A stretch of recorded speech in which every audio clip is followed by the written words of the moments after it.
বাদশা মানসুর প্রচন্ড রেগে গিয়ে বলল, এ নোমান বিন সাবিত, তুমি আমার এলাকার মানুষ, আমার রাজত্বে বসবাস করবে, আমার এলাকায় থেকে আমার কথা অমান্য করবে, এটা কোনোদিন তো মেনে নেওয়া যায় না। ইমামে আজম আবু হানিফা রাহমাতুল্লাহ আলাইহির উপরে ইলজাম লাগিয়ে হুজুরকে জেলখানার ভিতরে আবদ্ধ করে দেওয়া হয়েছিল। আমার ভাইজানেরা, আমি আপনাদের কাছে বুখারী শরীফ থেকে একটি হাদিস বলেছি। প্রিয় নবী বলেছেন যে মান আহাব্বা লিল্লাহ ও আবগাদা লিল্লাহ ও আতা লিল্লাহ ও মানআ লিল্লাহ ফাকাদ ইসতাকমালাল ঈমান। প্রিয় নবী বলেছেন যে তোমরা কাউকে যদি ভালোবাসো তো সেটা আল্লাহর জন্যই ভালোবাসো, ও আবগাদা লিল্লাহ, আর কারোর সঙ্গে যদি শত্রুতা করো সেটাও আল্লাহর জন্য করো, ওমানা আলিল্লাহ, আর কাউকে যদি দান করা থেকে বিরত থাকো সেটাও আল্লাহর জন্য থাকো, আর যদি কাউকে দান করো ও আতালিল্লাহ, যদি কাউকে দান করো সেটাও আল্লাহর জন্য করো। যদি এই চারটে পদ্ধতি তোমাদের ভিতরে দেখা যায়, ফাকাদ ইসতাকমালাল ঈমান, ওই ব্যক্তির ভিতরে ঈমান পরিপূর্ণভাবে অবস্থান করবে। তো আকিকা যেটা দিয়েছেন, আমরা যেটা কোরবানি দেই, সবটাই কিন্তু আল্লাহকে রাজি আর খুশি করানোর জন্য। কথা ঠিক কিনা বাবু? আল্লাহ পাক শুনিয়েছেন, কুল ইন্না সলাতি ওয়া নুসুকি ওয়া মাহইয়ায়া ওয়া মামাতি লিল্লাহি রাব্বিল আলামিন। আল্লাহ বললেন, কুল, ও নবী আপনি বলুন, ইন্না সলাতি, আমার নামাজ, ও নুসুকি, আমার কুরবানি, আমার জীবন, আমার মরণ, লিল্লাহি রাব্বিল আলামিন, সবকিছু আল্লাহ রাব্বুল আলামিনের জন্য। নামাজ হবে আল্লাহর জন্য, কোরবানি হবে আল্লাহর জন্য, আমাদের জীবন, আমাদের মরণ, এটাও আল্লাহ পাকের জন্য। আমাদের ইবাদত বন্দেগী সব যদি আল্লাহ পাককে রাজি আর খুশি করানোর জন্য হয়, আমার আল্লাহ আমাদের ইবাদত অল্প হলেও ওটা দরবারে ইলাহিতে কবুল হয়ে যায়। আরো জোরে বলেন সুবহানাল্লাহ। আকিকা দেওয়ার আগে বলা আছে তার পাক্কা নিয়ত করতে হবে। সেই সঙ্গে সঙ্গে যেদিন আকিকা দেয়া হবে বা যে বাচ্চাটার আকিকা দেয়া হবে, এই বাচ্চাটার মাথা এবং তার হাত ও পায়ের নখগুলো কাটতে হবে। তার মাথাটা নেড়া করা আর হাত ও পায়ের নখগুলি কাটা, এই চুল এবং নখগুলি ওজন করে যতটুকু ওয়েট হয় সেই পরিমাণ রূপা দান করতে হবে। এরপরে ওই আকিকা দিলে সারাটা জীবন আল্লাহ পাক ওই বাচ্চাটার বিপদ আপদ বালা মুসিবত থেকে হেফাজত করে দেন। সুবহানাল্লাহ। নবী বলেছেন, যারা আকিকা দেয় তারা সন্তানদেরকে বড় বড় রোগ থেকে আল্লাহ হেফাজত করেন। আমরা যে টিকাগুলি দেই, আপনার হামের টিকা, কি হেলথ সেন্টারে দেয় কি দেয় না, হামের টিকা, আপনার পোলিও দেয়, আরো যে সমস্ত টিকাগুলি হেলথ সেন্টার থেকে দেয়, তো এগুলি তো দুনিয়ার দেওয়া এক একটা টিকা। আর আল্লাহ পাক সন্তানের জন্য যে টিকাটা আমাদের জন্য নির্ধারণ করেছেন, এটা হলো আকিকা। এটা পিতামাতার দায়িত্ব প্রতিটা সন্তানের জন্য আকিকা করা। ছেলে হলে দুটি ভাগ বা দুটো খাসি, মেয়ে হলে একটি। এর বদৌলতে সারা জীবন আল্লাহ পাক তানাকে সুস্থ রাখবেন। আল্লাহ নবী দিন দুনিয়ার বাদশা নবী পাক সাল্লাল্লাহু আলাইহি ওয়াসাল্লামের সাহাবী হযরতে আবু হুরায়রা রাদিয়াল্লাহু আনহু তিনি বর্ণনা করে বলেন, আল্লাহর নবীর কন্যা হযরতে ফাতেমা রাদিয়াল্লাহু আনহা, তার তিনটি সন্তান ছিলেন। একজনের নাম হলো হাসান, আর একজনের নাম হলো হোসাইন, আর একজনের নাম হলো মাহসিন। আমরা হাসান হোসাইনের নাম বেশি বেশি শুনি, কিন্তু ইমাম হাসান হোসাইনের আর একটি ভাই ছিল যার নাম হলো মাহসিন। আল্লাহর নবী ইমাম হাসান হোসাইনের জন্য নিজে থেকে তিনি আকিকা করে দিয়েছিলেন দুম্বা। আল্লাহর নবী তানার এই আওলাদদের জন্য, তানার এই নাতির জন্য আল্লাহ পাকের দরবারে দোয়া করে বলেছিলেন, ও রব্বুল আলামিন আল্লাহ, আমার আদরের দুই নাতির জন্য আমি এভাবে করে আকিকা করলাম। ও রব্বুল আলামিন আল্লাহ, আমার আদরের নাতিদের জন্য আমি কোরবানিগুলি করলাম।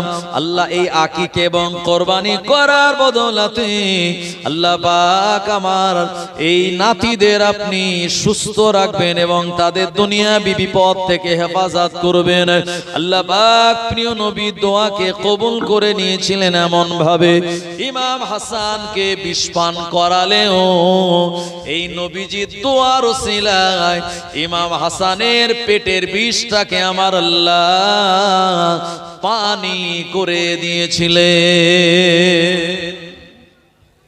আমাদের এলাকায় কেউ যদি বিষ টিস খেয়ে ফেলে, অনেক এরকম করে কি করে না, সুসাইড করে। হ্যাঁ, এটা কঠোর হারাম। কেউ যদি এই আত্মহত্যা করে, সুসাইড করে, খালিদিনা ফিহা ফি নারি জাহান্নাম, সারা জীবন সে জাহান্নামে থাকবে এবং এখান থেকে পরিত্রাণ পাওয়ার মতো পজিশন নাই, বাদ বাকি আল্লাহর মর্জি। তবে রাসূল বলেছেন লা ইয়াতামান্নাল মাউতা, কখনো তোমরা মওতের দোয়া চাইবে না, কখনো মৃত্যুর দোয়া চাইবে না, সব সময় তোমরা লম্বা হায়াতের দোয়া চাইবে। যত বেশি লম্বা হায়াত তোমরা পাবে তত বেশি তোমাদের নেকি আর সওয়াব হবে। আমার ভাইজানেরা, তো কেউ যদি এই বিষ খেয়ে ফেলে তাকে হসপিটালে নিয়ে গিয়ে ওয়াশ করাতে হয়, কত কিছু করতে হয়। আর ইমাম হাসানকে একবার নয়, দুবার নয়, পরপর 3 বার বিষ পান করানো হয়েছিল, কিন্তু 2 বার আল্লাহ পাক তানার পেটের এই বিষটাকে পানি করে দিয়েছিলেন। তবে 3য় বারে এমন কঠিন বিষ তানায় দেয়া হয়েছিল এবং সেই সঙ্গে সঙ্গে তানার হায়াতও যেহেতু শেষ হয়েছিল, তাই ওই বিষের কারণে আল্লাহ তানার শহীদি মর্যাদা দান করেছিলেন। আমার ভাইজানেরা, আমরা যে ইমামকে মানি, যার নাম হলো নোমান বিন সাবিত, ওনাকেও কিন্তু বিষ খাইয়ে দুনিয়া থেকে বিদায় করানো হয়েছিল। আপনারা জানেন এই ইমামে আজম আবু হানিফা হুজুর, তিনি কত বড় মাপের আলেম ছিলেন আমি বলবো আপনাদের। তার আগে তানার ইন্তেকালের পূর্ব মুহূর্তের যে ঘটনা ঘটেছিল তানার জীবনীতে লেখা আছে যে তৎকালীন জামানার যে বাদশা, তার নাম হলো বাদশা মানসুর। আবু হানিফা হুজুরের সুনাম সুখ্যাতি দেখে বলল যে, ও ইমাম নোমান বিন সাবিত, আপনি আমার এখানে আসবেন আর আমার রাজ দরবারে বসে আপনাকে বিচার করতে হবে, কাজীর পদ আপনাকে দিলাম। আবু হানিফা হুজুর বললেন যে, আমি তোমার দেওয়া এই বিচারের গদিতে বসতে রাজি আছি, তবে আমি যা বিচার বা ফয়সালা করব সবটাই কিন্তু কোরআন ও হাদিসের আইন অনুযায়ী করব। এখন বাদশাহ মানসুর বলল, না, এ কোরআন ও হাদিসের আইন অনুযায়ী যদি বিচার হয় তো মাঝে মাঝে বিচার আমার বিরুদ্ধে চলে যাবে, এটা হবে না। এক কাজ করুন, আপনাকে যেহেতু আমি কাজীর পদে বসাচ্ছি এবং আমার পক্ষ থেকে মোটা টাকার মাইনে দেব, যেমন ভাবে আমি বিচার করতে বলবো সেইভাবেই বিচার করতে হবে। আবু হানিফা হুজুর বললেন, আপনার দেওয়া এই চেয়ারকে আমি প্রত্যাখ্যান করলাম। যে বিচার ব্যবস্থার উপরে আপনি আঙুল চালাবেন, কলম চালাবেন, ওই চেয়ার আবু হানিফা বসবে না। সুবহানাল্লাহ বলেন। এত ইমানি পাওয়ার ছিল, বাদশার বিরুদ্ধে বলছে তিনি। বাদশা প্রচন্ড রেগে গেল, যেহেতু তানার বিরাট জনপ্রিয়তা আছে, সেই জন্য তানাকে ওই মুহূর্তে কিছু বলতে পারেনি। এরপরে বাদশা ইমাম আজম আবু হানিফা রহমাতুল্লাহ আলাইহির ব্যাপারে সংবাদ নিলেন যে উনি কুফার মসজিদে সব বড় বড় আলেমদেরকে, মাদ্রাসার ছেলেদেরকে তিনি দর্শ দেন এবং তানার যে ইলম দেওয়ার যে ধরন, এটা অত্যন্ত উচ্চ র্যাঙ্কের, হাই লেভেলের তানার শিক্ষা দেওয়ার ব্যবস্থার পদ্ধতি। বাদশা মানসুর বলল, আমার যে ছেলেগুলি আছে, আমার যে ভাইপোগুলো আছে, আমার এই মহল্লার যারা বাচ্চা, তাদেরকে এই আবু হানিফাকে দিয়েই পড়াতে হবে। হুজুরকে বলা হলো যে বাদশার পক্ষ থেকে আপনাকে ইনভাইট করা হচ্ছে। হুজুর গেলেন, বললেন যে আমার বাড়িতে এসে এই বাচ্চাদের পড়াতে হবে, এটা আপনার দায়িত্ব। ইমামে আযম আবু হানিফা রাহমাতুল্লাহি আলাইহি বলেছিলেন, এ বাদশা নামদার, না না না, ইলম হলো আল্লাহ তাআলার দেওয়া প্রদত্ত জ্ঞান। এই জ্ঞানগুলি আমি তোমার বাড়িতে এসে তোমার বাচ্চাদের দিতে পারবো না। যদি তোমার বাচ্চাদের ইলম নেওয়ার প্রয়োজন হয়, আমি নোমান আমার মক্তবে আমার মাদ্রাসায় পাঠাতে হবে। ও জায়গাতে গেলে আমি তাদের জ্ঞান দেব, ইলম দেব। না না না, আমি তোমার কথা মতো তোমার বাড়ি আসতে পারবো না। বাদশা মানসুর প্রচন্ড রেগে গিয়ে বলল, এ নোমান বিন সাবিত, তুমি আমার এলাকার মানুষ, আমার রাজত্বে বসবাস করবে, আমার এলাকায় থেকে আমার কথা অমান্য করবে, এটা কোনোদিন তো মেনে নেওয়া যায় না। ইমামে আযম আবু হানিফা রাহমাতুল্লাহি আলাইহির উপরে ইলজাম লাগিয়ে হুজুরকে জেলখানার ভিতরে আবদ্ধ করে দেওয়া হয়েছিল। একবার জোরে বলুন নাউযুবিল্লাহ। বাংলাদেশে এরকম হয়েছিল না, হয়নি? বড় বড় আলেমদের সব জেলে দিয়েছিল আমার ভাইজানেরা। তো এই আলেম ওলামাদের যারা এই জেলে দিয়েছিল, তারা কি এখন গদিতে আছে না গদি তাদের উল্টে গেছে? হ্যাঁ, একেবারে গদি তাদের উল্টে জনগণ তাদের দেশ ছাড়া করে দিয়েছে, যারা এই আলেমদের বিনা কারণে জেলে দিয়েছিল। আমার ভাইজানেরা, ইমামে আযম আবু হানিফাকে জেলে দিল, জনগণ খেপে গেল মনে মনে, কিন্তু প্রথম দিকে কিছুই বলতে পারলো না। ইমামে আযম আবু হানিফা হুজুর জেলে, মাদ্রাসা বন্ধ হয়ে গেল, হুজুর যে তালিম দিতেন সেটাও বন্ধ হয়ে গেল। আর হুজুর জেলে থাকবে, জনগণ কি সহ্য করতে পারে? কিন্তু এদিকে বাদশা তার বিরুদ্ধে যদি একে একে বলে তো ধরে জেলে দেবে। কি করা যায়? মানুষের মনে মনে ওই বাদশার বিরুদ্ধে একটা ঘৃণা তৈরি হলো। এই ঘৃণা যদি ব্যাপক এলাকার মানুষেরা তাদের অন্তরে জমতে থাকে, একটা সময় বিরাট বিস্ফোরণ হয়, যেটাকে জনবিস্ফোরণ বলে। আমার ভাইজানেরা, এরকম জনবিস্ফোরণ হলো। এ সময় বাদশা দেখলো সর্বনাশ, এই জনগণ যদি সবাই আমার বিরুদ্ধে খেপে যায়, তাহলে আমার গদি তো আর থাকবে না। তো তাড়াতাড়ি তড়িঘড়ি করে এই নোমান বিন সাবিতকে জেল থেকে হয় আমি নির্বাসনে পাঠাবো, এমন কোন দ্বীপে যেখান থেকে আর ফিরে আসতে পারবে না, আর তা না হলে তাকে ছলে বলে কলে কৌশলে বিষ পান করাতে হবে। এখন নির্বাসন দিতে গেলে কোথা দিয়ে কোন জায়গায় নিয়ে যাবে এটা ধরা পড়ার ভয়। পরিশেষে এই বাদশা ইমামে আযম হুজুরের ওই জেলখানার ভিতরে খাবার দেওয়া বন্ধ করলো। কয়েকদিন খাবার না দিয়ে যখন প্রচন্ড ক্ষুধার্ত, হুজুরের খাদ্যের সঙ্গে বিষ দিল। কিতাবের ভিতরে বর্ণিত, ইমামে আযম নোমান বিন সাবিত রাহমাতুল্লাহি আলাইহিকে যখন খাবারের সঙ্গে বিষ দেওয়া হলো, ইমামে আযম ওই খাবারটা তিনি পেয়েছেন, খাবারটা খেতে যাবেন, এমন সময় হুজুরের ভিতরে এমন ইলহাম হয়ে গেল, না না না, এই খাদ্যটা খাওয়া যাবে না, এর ভিতরে বিষ রয়েছে। কোন রাবী বলেছেন, কোন বর্ণনাকারী বলেছেন, ইমামে আযম আবু হানিফা রাহমাতুল্লাহি আলাইহি ওই খাদ্যটা খাওয়ার সঙ্গে সঙ্গে দুনিয়ার জমিন থেকে জেলখানার ভিতরে তিনি বিদায় নিলেন। আবার কোন কোন মুসান্নিফ বলেছেন, না না না, ইমামে আযম এরকম বিষযুক্ত খাবার পেয়ে আল্লাহ পাকের দরবারে তিনি সিজদায় পড়ে গেলেন। আমার আল্লাহকে বললেন, ও রব্বুল আলামিন আল্লাহ, সারাটা জীবন ধরে আমি আপনার ইবাদত বান্দেগি করে কাটিয়ে দিলাম।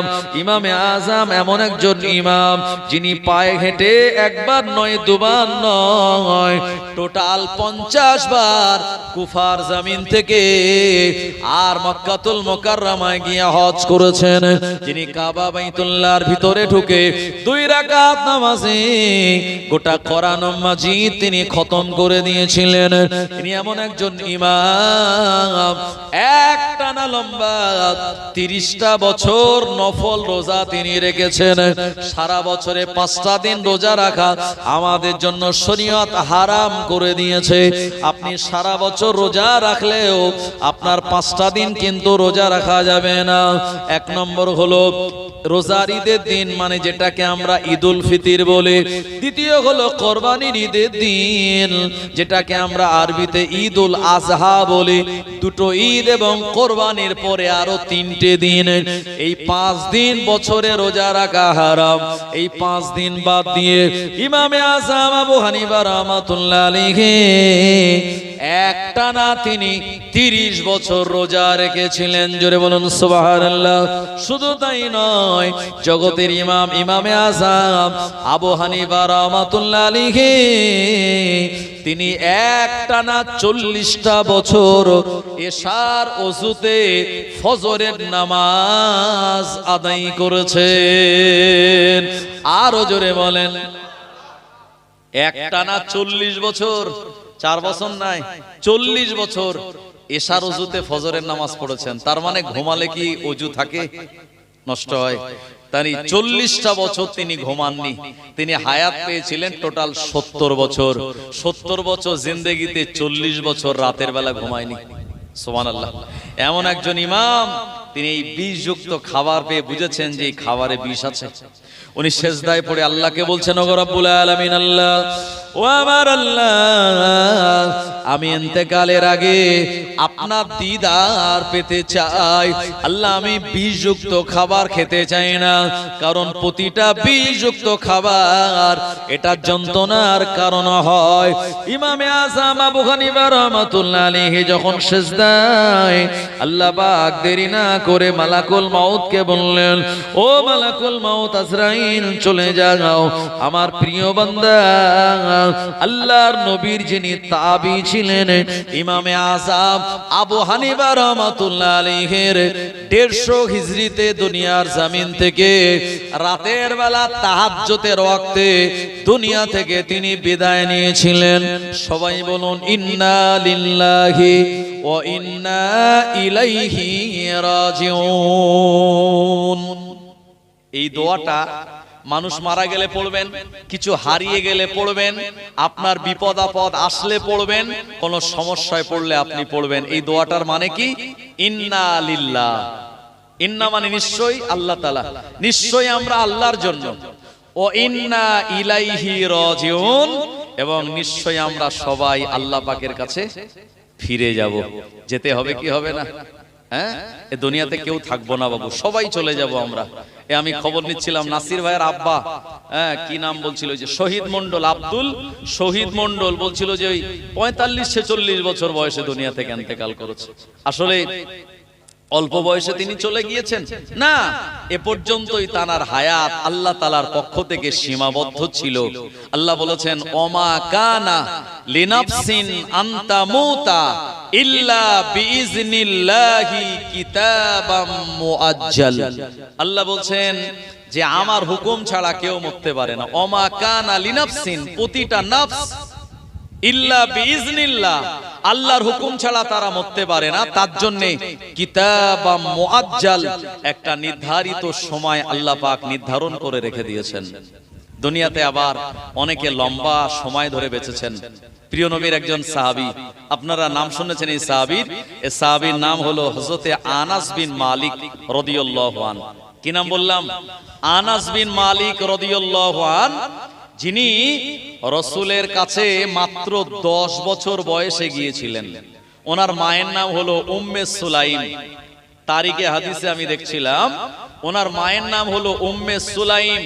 উনি 10 বছর বয়সে নবীজির কাছে ওনার আম্মা গিয়ে দিয়ে এসেছিলেন। আর একটানা আনাস বিন মালিক তিনি 10 বছর নবীজির খেদমত করেছেন। সুবহানাল্লাহ বলেন। খেদমত মানে কি? রাসূলের ওযুর পানি তুলে দেওয়া, তানার মেসওয়াক এগিয়ে দেওয়া, তানার যাবতীয় ফরমাইশ শোনা, এটাকে খেদমত বলে। আর খেদমতে তো খোদা মেলে, কথা ঠিক কি না? বসিরাট আল্লামা দাদা হুজুরের খেদমত এমনি করেননি, কারণ সেখান থেকে ইলমে তাসাউফ অর্জন করার জন্য।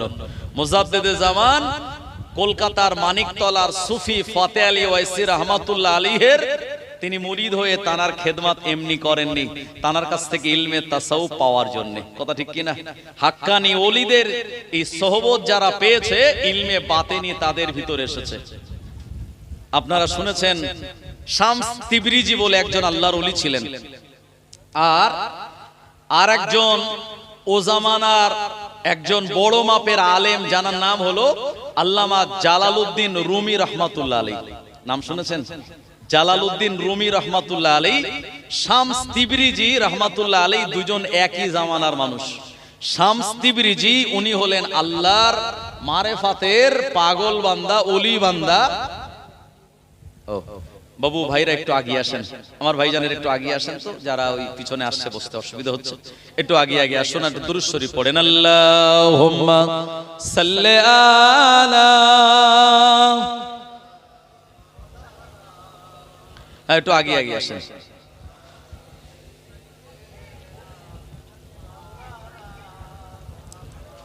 फलक पर चांद जैसा है, नबी का नाम ऐसा है।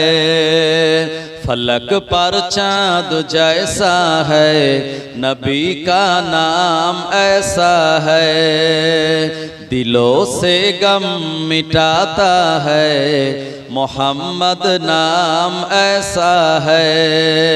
फलक पर चांद जैसा है, नबी का नाम ऐसा है।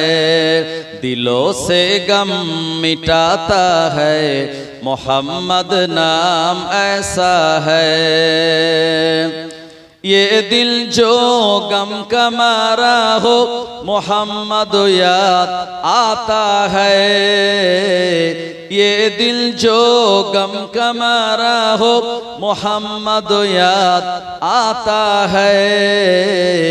जुदा जब कोई प्यारा हो, मोहम्मद याद आता है। फलक पर चांद जैसा है, नबी का नाम ऐसा है। अल्लाहुम्मा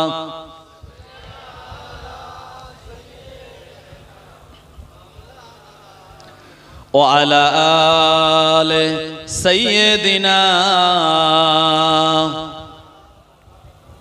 আমার ভাইজানেরা, যে কথা বলতেছিলাম, তো জালালউদ্দিন রুমি রহমাতুল্লাহ আলাইহি বিরাট বড় মাপের কেতাবি আলেম, আর শামস তিবরিজি যিনি হলেন মারেফাতের একজন বিরাট বড় আল্লাহর ওলি।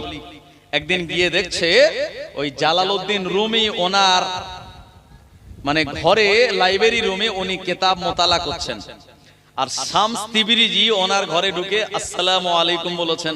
উনি বলেছেন ওয়ালাইকুম আসসালাম বলে ওই শামস তিবরিজি কি করেছেন, একটু দাঁড়িয়ে আছেন, কিন্তু আল্লামা জালালউদ্দিন রুমি ওনাকে বসার জন্য কোনো জায়গাও দেননি বা বসতেও বলেননি। এতে করে শামস তিবরিজি রহমাতুল্লাহ আলাইহি উনি বুঝেছেন আল্লামা জালালউদ্দিন রুমির ভিতরে অহংকার আছে।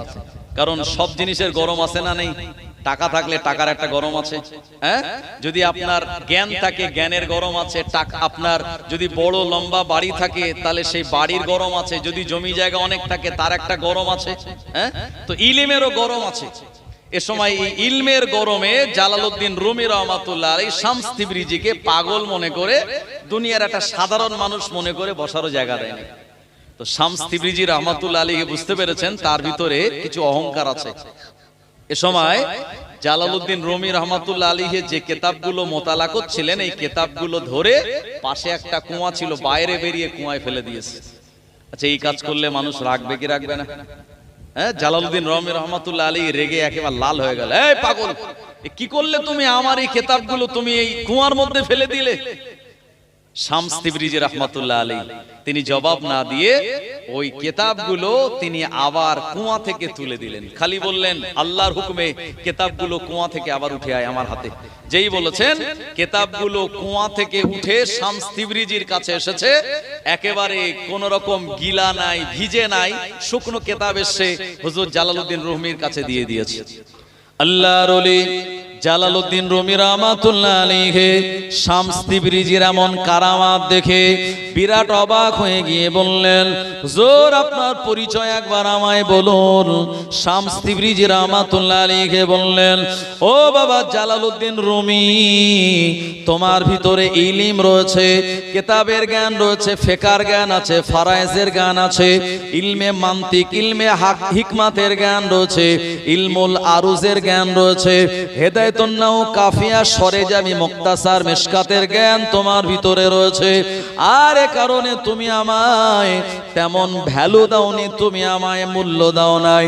শুনে রাখো, আমি একজন আল্লাহর অন্যতম বড় আলেম। এ সময় জালালউদ্দিন রুমি রাহমাতুল্লাহ আলাইহি বললেন, হুজুর আপনি আমার বেয়াদবি মাফ করুন, যে ইলম আপনি পেয়েছেন ওই ইলম আপনি আমাকে দিন। এ সময় শামস তিবরিজি রাহমাতুল্লাহ আলাইহি বলেছিলেন, ও বাবা জালালউদ্দিন রুমি, তাহলে আমার সঙ্গ তোমায় দেওয়া লাগবে, আমার সঙ্গে তোমাকে থাকতে হবে, তারপরে আমার জ্ঞানগুলি আমি তোমার ভিতরে দিয়ে দিতে পারবো। আমার আল্লাহ আমার এই জ্ঞানগুলি তোমার ভিতরে দিয়ে দিতে পারবেন, তবে শর্ত হলো আমি যা বলবো সেগুলো মানতে হবে। যে কাজগুলি আমি তোমায় বলবো ও কাজগুলি তুমি যদি করো, তাহলে তুমিও এমন ইলম হাসিল করতে পারবে। আল্লাহর নেক বান্দা জালালউদ্দিন রুমি রাহমাতুল্লাহ আলাইহি বিরাট বড় একজন আলেম হওয়ার পর শামস তিবরিজি রাহমাতুল্লাহ আলাইহির কথা মেনে নিয়ে বললেন, হুজুর অবশ্যই আপনার সঙ্গে থেকে আমি আপনার খেদমত করব, আপনার কথার বিপরীতে আমি যাব না। সুবহানাল্লাহ বলেন।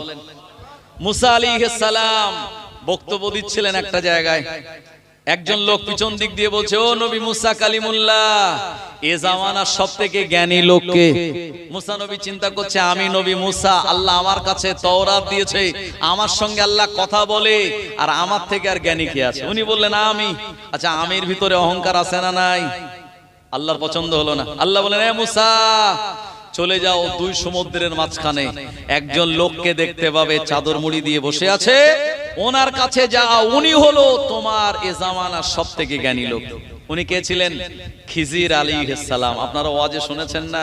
হ্যাঁ, ওই খিজির আলাইহিস সালামের সঙ্গে মুসা নবী যাচ্ছিলেন, যেতে যেতে নৌকায় উঠলেন, নৌকা পার করিয়ে দিল মাঝি, নৌকার তক্তা ভেঙে দিল।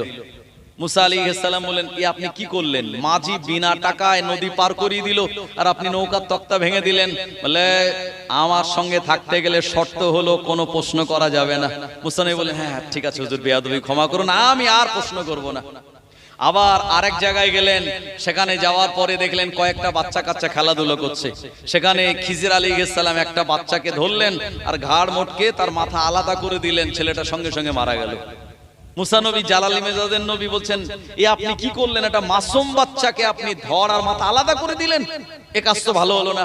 খিজির আলাইহিস সালাম বলছেন, মুসা আমার সঙ্গ লাভ করতে গেলে, আমার থেকে জ্ঞান নিতে গেলে শর্ত হয়েছিল যে আমার এই বিপক্ষে কোনো কথা বলা যাবে না, আর আমার ওপরে কোনো প্রশ্ন করা যাবে না। মুসা নবী বলছেন, হুজুর বেয়াদবি ক্ষমা করুন, আমি আর জিজ্ঞেস করব না। আবার যাচ্ছে, এক এলাকায় গিয়েছে, প্রচন্ড ক্ষুধার্ত অবস্থায়। খিজির আলাইহিস সালাম বললেন, আমাদের একটু পানি দাও, খেতে দাও, আমরা খুব ক্ষুধার্ত। ওই জনপদের একজন লোকও মুসা নবীকেও কিছু দেয়নি, খিজির আলাইহিস সালাম কেউ কিছু দেয়নি।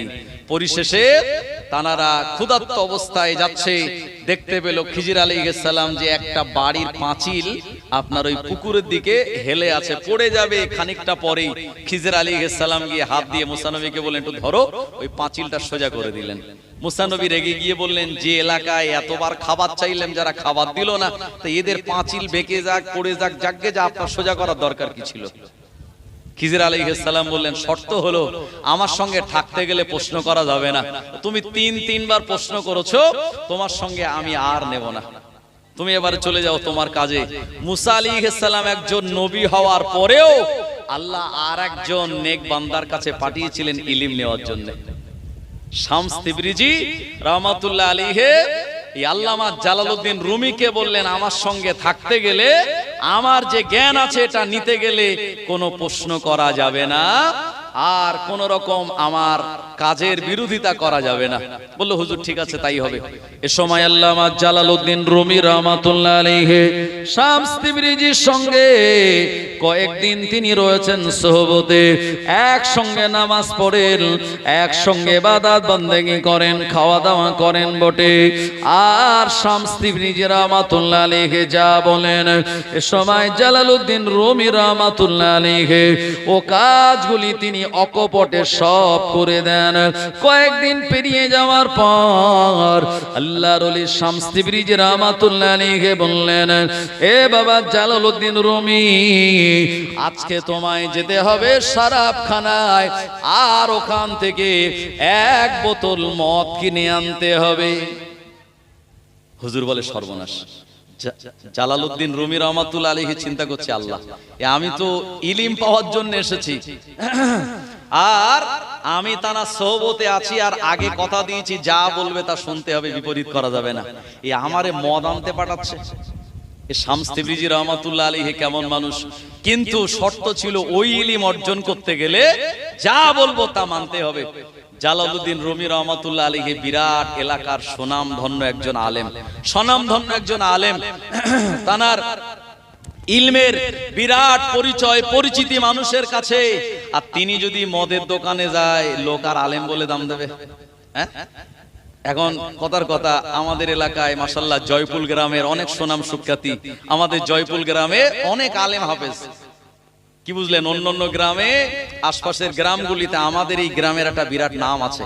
কেন বললো? জয়পুল মানে অনেক আলেম সেখানে। সত্যি আপনি দেখেন, সে আপনি দক্ষিণ সারাই যাবেন, সেখানেও জয়পুলের হুজুর আছে। হ্যাঁ, এরপরে আপনি তেতুলিয়া মাদ্রাসায় যাবেন, সেখানেও জয়পুলের হুজুর আছে। আপনি আপনার হুগলি জেলায় যাবেন, সেখানেও জয়পুলের হুজুর আছে। মুর্শিদাবাদে ডমকলে একটা মাদ্রাসা, সেখানেও দোগাছিয়ার একজন আছে। আপনি আশপাশের মসজিদগুলিতে দেখেন, বেশিরভাগ সব জয়পুলের হুজুররাই তার ইমামতি করে। কথা ঠিক কিনা? তো আমাদের জয়পুল গ্রামের একটা বিরাট নাম আছে। এখন আমাদের গ্রামের এরকম একজন নামকরা আলেম যদি মদের দোকানে যায়, মানুষ সমালোচনা করবে কি করবে না? দামটা আমার দেবে? তো জালালউদ্দিন রুমি রাহমাতুল্লাহ আলাইহি চিন্তা করছে, সর্বনাশ, আজকে বিপদে পড়েছি। হুজুর আমার মদের দোকানে পাঠাচ্ছে কেন? বললো, যাও মদ কিনে আনো। এ সময় জালালউদ্দিন রুমি রাহমাতুল্লাহ আলাইহি দেরি না করে তিনি ভয়ে ভয়ে মদের দোকানে গেলেন। আল্লাহর ওলি শামস তিবরিজি রাহমাতুল্লাহ আলাইহি যেভাবে তিনি যেমনটা বলেছিলেন, ওইভাবে যখন শরাবখানায় পৌঁছে গেলেন, জালালউদ্দিন রুমি রাহমাতুল্লাহ আলাইহিকে দেখার পর যারা মাতাল, যারা মদখোর, যারা ওই জায়গাতে থাকে, হুজুরকে তারা অনেকেই জানে, তারা অবাক হয়ে গিয়ে বলল, ও জালালউদ্দিন রুমি, কি ব্যাপার? আপনি এত বড় আলেম, এত বড় একজন মাওলানা, এত বড় একজন ইমাম, এত বড় একজন মুহাদ্দিস হয়ে আপনি মদের দোকানে কিসের জন্য আসলেন? জালালউদ্দিন রুমি রাহমাতুল্লাহ আলাইহি বললেন, তোমরাও যে কারণে এসেছো, আমিও জালালউদ্দিন রুমি সে কারণেই আসলাম। তোমরা মদ কিনতে এসেছো, আমিও মদ কেনার জন্য আসলাম। জালালউদ্দিন রুমি রাহমাতুল্লাহ আলাইহি শামস তিবরিজির কথা অনুযায়ী তিনি মদ কিনে হুজুরের কাছে নিয়ে চলে আসলেন। এ সময় তার চোখ দিয়ে ঝরঝর করে পানি পড়তেছিল। শামস তিবরিজি রাহমাতুল্লাহ আলাইহি বললেন, ও বাবা জালালউদ্দিন রুমি, তুমি কাঁদো কেন? তোমার কান্নার কারণ কি? হুজুর, আমার একটা সম্মান ছিল, ইজ্জত ছিল, আপনি আমায় দিয়ে এমন জায়গায় পাঠালেন, আপনি আমায় দিয়ে এমন কাজ করালেন, ইজ্জত সম্মানগুলি সব মাটিতে মিশে গেল, আমায় আর বড় হুজুর বলে কেউ ডাকবে না। শামস তিবরিজি রাহমাতুল্লাহ আলাইহি তিনি হাসতেছেন, বলেন, রে জালালউদ্দিন রুমি, আমি জানি তোমার ভিতরে একটা অহংকার ছিল যে তুমি এলাকার বড় হুজুর, তুমি একটা মুহাক্কিক, তুমি একজন ফাকিহ, তুমি একজন মুহাদ্দিস।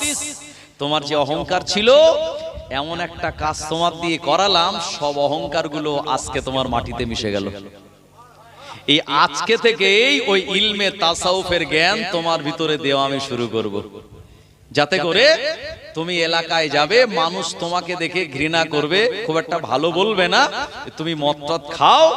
আর এই মানুষেরা যখন তোমার সমালোচনা করা শুরু করে দেবে, তোমার যা ছোট ছোট সাগীরা গুনাহ আছে, আল্লাহ এই মানুষের সমালোচনায় তোমার গুনাহগুলি সব মাফ করে দেবে। আপনি একজন মানুষের সমালোচনা করছেন মানে আপনি তার ভালো বন্ধু হয়ে গেলেন, তার মানে তার যা গুনাহ আপনি লিখছেন। আমি যদি কারো সমালোচনা করি, লোকটা এই সেই হ্যান ত্যান এটা সেটা, আর যার বিরুদ্ধে যে কথাগুলি বলবো যদি সেটা সত্য হয়, তাও আল্লাহ বললেন ওয়াইলুল্লি কুল্লি হুমাজাতি লুমাজা, যারা মানুষের সামনে পিছনে সমালোচনা করে তারা ধ্বংস। আল্লাযী জামা মালা ওয়া আদ্দাদা, আর যারা টাকা পয়সাগুলো জমিয়ে জমিয়ে গুনে গুনে রেখে দেয় তারা ধ্বংস। সুতরাং এই তোমার যে সমালোচনা করবে মানুষেরা, এতে তোমার গুনাহগুলি এমন ভাবে ক্ষমা হয়ে যাবে, তুমি একদম মাসুম হয়ে যাবে। আর তারপরে তোমার ভিতরে আমি ইলমগুলো দেব। জালালউদ্দিন রুমি রাহমাতুল্লাহ আলাইহি বুঝতে পারলেন যে হুজুর আমায় কেন মদের দোকানে পাঠিয়েছিল। মানুষ আমায় বড় হুজুর না বললেও আমার আল্লাহর কাছে আমার তাবকা এত বড় জায়গায় পৌঁছে গেল। জালালউদ্দিন রুমি রাহমাতুল্লাহ আলাইহি বলেন, শামস তিবরিজির হাতে হাত দেওয়ার মাত্র 1 মাস পরে প্রিয় নবীজির সঙ্গে আমার দিদার হয়ে গিয়েছিল। আর একটু জোরে হবে না? বশিরের আল্লামা তিনি গিয়েছিলেন দাদা হুজুরের দরবারে এই নবীজির সঙ্গে দিদার পাওয়ার জন্য। নবীজি এই দামান ধরেছিলেন আপনার কলকাতার সুফি ফাতেল ওয়াইসি রাহমাতুল্লাহ আলাইহির নবীজির সঙ্গে কানেকশন করার জন্য। কারণ সুফি ফাতে আলী ওয়াইসি রাহমাতুল্লাহ আলাইহি এমন একজন আল্লাহর ওলি ছিলেন জানার সঙ্গে প্রতি রাতে নবীজির দিদার হতো। এই জন্য তানাকে বলা হয় রসুলে নোমা। নোমা শব্দটা হলো ফার্সি শব্দ, যার অর্থ হলো ঘন ঘন সাক্ষাৎ হওয়া। নবীজির সঙ্গে ঘন ঘন সাক্ষাৎ হতো, এই জন্য তানার নাম হলো রসুলে নোমা। আমার ভাইজানেরা, তো মুজাদ্দিদুজ জামান এই সুফি ফাতে আলী ওয়াইসি রাহমাতুল্লাহ আলাইহির তিনি খেদমত করতেন। ওজুর লোটা এগিয়ে দিতেন, হুজুরের মুখ মোছার জন্য গামছা এগিয়ে দিতেন, হুজুরের জুতোটা উল্টো হয়ে থাকলে সেটা সোজা করে দিতেন, হুজুরের গোসলের পর তানা লুঙ্গি পর্যন্ত ধুয়েছেন, এমন দোয়া করেছেন সেই দোয়াটা আল্লাহর আরশে পৌঁছে গিয়েছে। আমার ভাইজানেরা, এইজন্য আমরা ইমাম মানা মানুষ, কথা ঠিক কিনা? আমরা লা মাযহাবি নয়, খুব ভালো করে বুঝুন। যারা এখানে হাত বাঁধে তারা কিন্তু লা মাযহাবি, মানে কোন ইমামই মানে না। তারা বলে আমরা সহিহ হাদিস অনুসরণ করি। ঠিক আছে, তাদের জায়গা তাদের থাক, কিন্তু মনে রাখুন ইমাম যদি মাযহাব মানে হলো রাস্তা বা পথ, এই মাযহাব যেটা আমরা মানি এমন একজন ইমামকে ধরে মানি যিনি হলেন একজন তাবি।